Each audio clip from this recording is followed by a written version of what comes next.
Hello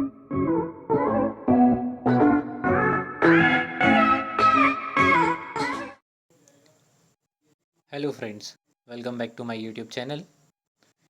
Today in this lecture of MP history we are talking about the Hun dynasty. ठीक है, तो ये कोई हमारी इंडिया की डायनेस्टी नहीं थी, ये हमारी सेंट्रल एशिया की एक ट्राइब थी। वो हमारे इंडिया में आके रूल करी और एक डायनेस्टी की तरह रही। तो उनका क्या एविडेंसेस हमारे एमपी में मिलते हैं उसके बारे में हम इस लेक्चर में पढ़ने वाले हैं। ठीक है, तो ये डायनेस्टी का टाइम पीरियड कैसा क्या था, तो लगभग 450 से लेके 550 तक के बीच का इनका टाइम पीरियड था। मतलब पैरेलल टू दी बोल सकते हैं हम, गुप्तास के पैरेलल ये डायनेस्टी थी, होन डायनेस्टी। ठीक है, तो पैरेलल थी। और जो गुप्तास का डिक्लाइन का सबसे बड़ा कारण कौन सा था, वो क्या था, हुन्स ही थे इनके सबसे बड़े डिक्लाइन के कारण।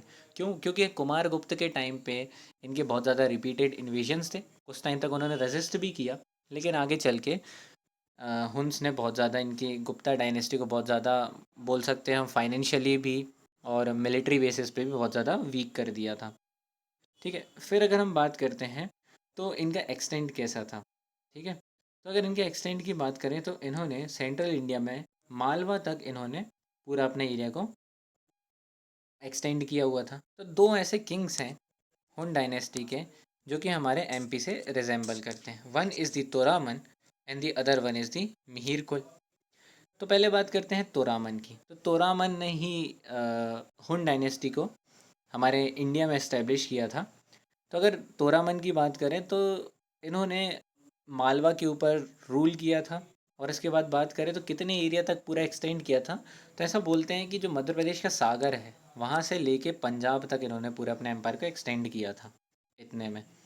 फिर उसके बाद बात करें तो जैसे कि अभी हमने हमारे पिछले लेक्चर में बात करी थी ईरान के बारे में, जब हम पढ़ रहे थे तो वराह टेम्पल करके है, वहाँ पर जो विष्णु जी की एक इमेज है, उनकी नेक पर एक इंस्क्रिप्शन मिलता है तोरामन का। वो क्या बोलता है, तोरामन को डिक्लेयर करता है वो इंस्क्रिप्शन एज दी महाराजा अधिराज, मतलब एक टाइटल देता है उनको। वो जो इंस्क्रिप्शन है वो नेक पर है, जैसे कि अभी हमने बात करी।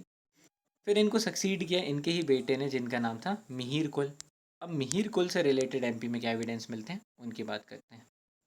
तो मिहिर कुल से रिलेटेड एविडेंस की बात करें तो ग्वालियर इंस्क्रिप्शन जो है वो ये बताता है कि मिहिर कुल ने एक सन टेम्पल बनवाया था गोपा पर्वत पे, ग्वालियर में। ठीक है, ये एक हमारे एविडेंस मिलता है उनका एमपी से। फिर मिहिर कुल की बात करें तो मिहिर कुल को डिफीट किसने किया, एक ओलिंकार करके एक डायनेस्टी थी। ठीक है, कहाँ की, मंदसौर की ओलिंकार डायनेस्टी थी। तो वहाँ के एक रूलर थे यशोधर्मन, उन्होंने इनको डिफीट किया था, है ना। और दो ही रीस्टैब्लिश हिमसेल्फ, मतलब इन्होंने फिर से अपने आप को स्टैब्लिश किया, पर इनको फाइनली डिफीट कर दिया था। एक गुप्ता किंग थे, नरसिम्हा गुप्त बाल आदित्य। देयरफॉर इनका डिक्लाइन किसने किया, एक गुप्ता किंग ने इनको डिफीट कर दिया था। ठीक है, तो ये कुछ था हुन डायनेस्टी के बारे में। हुन डायनेस्टी के बारे में एक शॉर्ट सा रिवीजन कर लेते हैं। हुन डायनेस्टी एक सेंट्रल एशिया की ट्राइब थी जिन्होंने गुप्ता के डिक्लाइन के लिए बहुत बड़ा रीज़न है मालवा वाले एरिया में रूल किया था। दो इंपॉर्टेंट रूलर है तोरामन एंड मिहिर कुल। तोरामन जो था उसने मालवा के ऊपर रूल किया। ठीक है, उसका एक इंस्क्रिप्शन मिलता है ईरान में on the neck of the Varaha statue, जहाँ पे उसको महाराजा अधिराज कहा गया है। फिर उसका बेटा आता है मिहिर कुल, जिसने एक सन टेम्पल बनवाया है ग्वालियर में। देन नेक्स्ट बात करते हैं मिहिर कुल को यशोधर्मन, एक ओलिंकार रूलर था मंदसौर का, उसने डिफीट किया। उसको डिफीट किया, फिर उसके बाद उसने अपने आप को रीस्टैब्लिश किया। देन एक गुप्ता किंग ने इसको, नरसिम्हा गुप्त बालादित्य ने फिर से डिफीट कर दिया।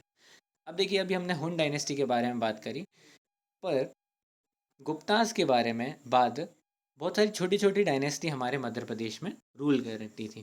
ठीक है, तो वो जो छोटी छोटी डायनेस्टीज़ हैं उनके बारे में हम कुछ पढ़ लेते हैं। तो पहली एक स्मॉल डायनेस्टी आ जाती है हमारी परिवर्जक डायनेस्टी। ठीक है, तो परिवर्जक डायनेस्टी की बात करें तो ये जो डायनेस्टी थी ये सेंट्रल इंडिया में रूल करी थी 5th to 6th सेंचुरी, मतलब जस्ट आफ्टर दी गुप्तास। ठीक है, तो इनकी सीट कहाँ पर थी, नागौर नियर सतना, सतना के पास नागौर वाले एरिया में इनकी सीट थी, या बोल सकते हैं हम इनकी कैपिटल थी। तो अब ये परिवर्जक जो टर्म है इसका मतलब क्या होता है, वंडरिंग एस्थेटिक, मतलब कि बोल सकते हैं हम सन्यासी टाइप का। ठीक है, तो ये जो फैमिली थी ये ब्राह्मण फैमिली थी और ये भारद्वाज गोत्र से बिलोंग करती थी। ठीक है ना।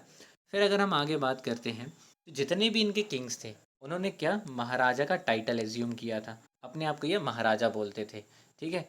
और ये किस तरीके से रूल करते थे? शुरू में तो ये फ्यूडेटरी थे गुप्तास की, फिर धीरे धीरे गुप्तास का डिक्लाइन हुआ और ये इन्होंने खुद को अपने आप को इंडिपेंडेंट घोषित कर दिया। ठीक है। फिर परिवर्जक डायनेस्टी के आगे के रूलर्स की अगर हम बात करें तो आगे के रूलर जैसे कि अर्लीस्ट नोन रूलर, मतलब सबसे पहला रूलर, हम हिस्ट्री एमपी से रिलेटेड क्या पढ़ते हैं? सबसे पहला रूलर, सबसे आखिरी का रूलर और एक इम्पॉर्टेंट रूलर। तो अर्लीस्ट रूलर था इनका सुशर्मन। ये कहाँ से पता चलता है हमें? कोह इंस्क्रिप्शन से पता चलता है। तो कोह इंस्क्रिप्शन एक रूलर के बारे में बताता है जिसका नाम है हस्तिन, महाराजा हस्तिन। ठीक है ना। तो इन्होंने अपने किंगडम, ऐसा बोला जाता है कि विंध्यन रीजन में बनाया है। ठीक है। विंध्यन रीजन कौन सा? तो ये मध्य प्रदेश की विंध्य रेंज वाला रीजन। फिर उसके बाद बात करते हैं समुख शोभा करके एक रूलर रहते हैं, महाराजा समुख शोभा, है ना। उन्होंने अपने फादर हस्तिन को सक्सीड किया और इनको इस डायनेस्टी का लास्ट किंग बोला जाता है।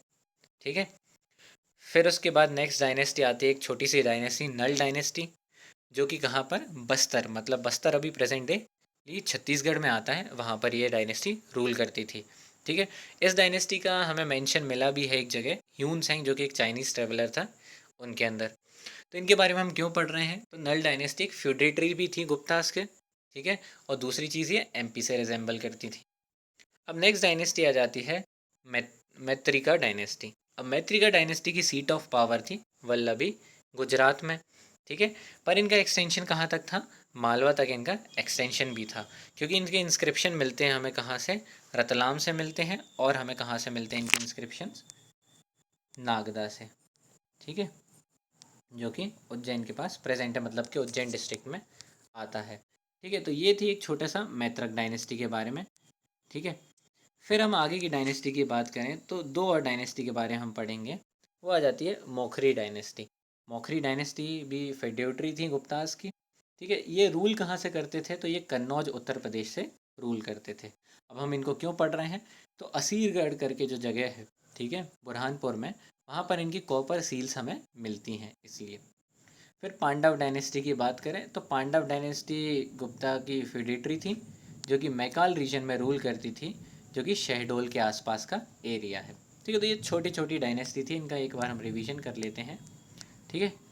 परिवर्जक डायनेस्टी की बात करें तो सेंट्रल इंडिया के पार्ट्स में ये रूल करती थी। इनकी सीट ऑफ पावर थी नागौर नियर सतना। ये कौन थे? ब्राह्मण्स थे, एक भारद्वाज गोत्र से बिलोंग करते थे। टाइटल रखते थे सारे किंग्स महाराजा का। पहले गुप्तास के फ्यूडेटरी थे, फिर इंडिपेंडेंट हो गए थे। अर्लीस्ट नोन रूलर था सुशर्मन, ग्रेटेस्ट रूलर था हस्तिन, और लास्ट रूलर था समक्षोभा। नल डायनेस्टी बस्तर वाले रीजन में थी। ह्यून सेंग के अकाउंट्स में इनका हमें एविडेंस मिलता है। मैत्रिका डायनेस्टी की सीट ऑफ पावर थी वल्लभी, गुजरात में। इनका एक्सटेंशन था मालवा तक का। इनकी इंस्क्रिप्शन मिलते हैं हमें नागदा और रतलाम से। फिर नेक्स्ट बात करते हैं मोखारी डायनेस्टी की। तो ये भी फ्यूडेटरी थे गुप्तास की। रूल कहाँ से कर रहे थे? कन्नौज से कर रहे थे। इनकी कॉपर सील कहाँ से मिलती है? असीरगढ़ फोर्ट बुरहानपुर से। और पांडव डायनेस्टी की बात करें तो ये मैकाल रीजन में रूल करते थे, जो कि करस्पॉन्ड करता है शहडोल वाले एरिया से। तो ये कुछ हमने स्मॉल डायनेस्टी के बारे में, और एक हमारी एक सेंट्रल एशियन ट्राइब की जो डायनेस्टी जिन्होंने इंडिया पे अटैक किया था, हुन्स के बारे में पढ़ा, जो कि एमपी से रिलेटेड था। नेक्स्ट लेक्चर में हम आगे की बात करेंगे। Thank you.